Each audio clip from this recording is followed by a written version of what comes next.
Welcome back to another episode of Sanders Aquatics. We don't have Bentley with us here tonight.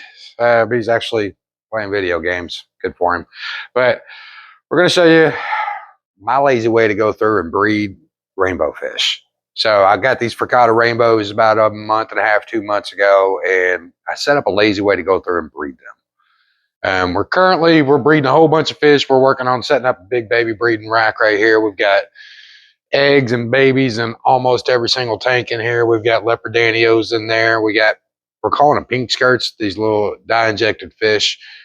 It's an experiment to see what they're going to do. We got tiger barb eggs in there. We got some of our gorgeous black angels. They're growing out in here.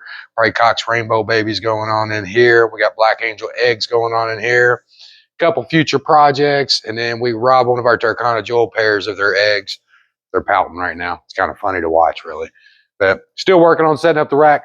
But I set up a breeding project to try to go through and breed fish while I work a lot of hours every week, and it's worked. Let me show you what I've done here. Come on over here.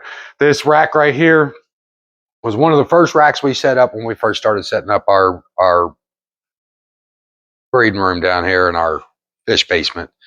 But I hate this rack. It's very flimsy. I bought it. It's supposed to hold the weight. It has held so far. This is eventually going to go away. If you look way down this line over here, we've added a lot more solid setup here, and we're gradually growing and growing and growing and continue to do this. But this 20 long tank I had as a grow out for some of my Turkana jewel, the next pair that I actually stole the eggs from here tonight. And I found these guys the other day. It's a Fricata rainbow fish. They got these cute little blue eyes on them, the yellow fin stripes on them, and they got that cool little fork tail on them. A lot of people call them a fork tail rainbow. This tank here has got a boatload of algae in here, and when I put these guys in, I added all of this hornwort, big ball of mess over here. And the purpose behind this, how these guys breed, they basically lay their eggs inside of plants, or you can use spawning mops, and I'll probably experiment with that. But I set this up to go through and breed these guys this way on purpose. So what they have done, they've actually gone through and they've laid some eggs, and their eggs usually take somewhere between about 2 to 3 weeks to hatch out. It's a long time. Rainbow eggs are a long, long project, and you mess up one time and you've lost a month. But if you want to see here kind of what we got, I've got low volume going on the filter to kind of protect some of these babies. And I don't know if we're going to be able to zoom in and see any of these babies, but we've got fry that are swimming around inside this tank. Like there's one zipping around everywhere. You get to poking around inside the bushes, we've got more of them in here. These guys are able to go through, populate out in there, grow out in all this hornwort and this mess in here. And this just looks to be nastiness, but it's actually really healthy for these guys. But got all this going. It's work.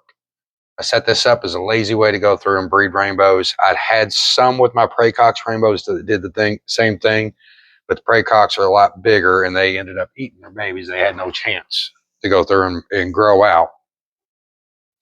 But this is actually working.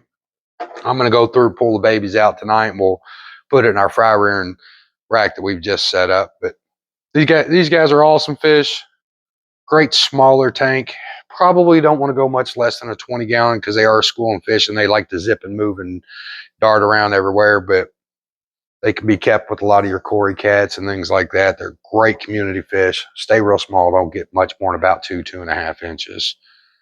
But if you're looking for kind of a cool out of the box rainbow, or maybe a nano fish that's out of the box that you don't see day to day, these guys are your fish. I actually sat like at the pet store. I might as well sat Indian style on the ground reading about these guys because I had never seen them before. They were really cool. When I saw them, I was like, I got to get these. But I didn't know if I had what it took to take care of them. But obviously I do. I've had them for a while now. But if you want to go through and breed these guys, this is an easy way to go through and do it. If you're working a whole lot of hours and you're not counting your yield count, which I'm not doing yet, eventually I'll move these guys away from here because, like I said, this whole rack is going to go away and I'm going to set up something a lot more solid. Actually, this is going to end up having Rex's tank over here. Bentley was wanting to breed Rex, and he stayed with the name Rex, even though we found out Rex was a girl, which is cool. But we're going to set him up a tank over here to go through and breed, and then we're going to run back up the other way here with more tanks next after that. But easy way to breed fish. Thanks, guys. We appreciate it. Like and subscribe.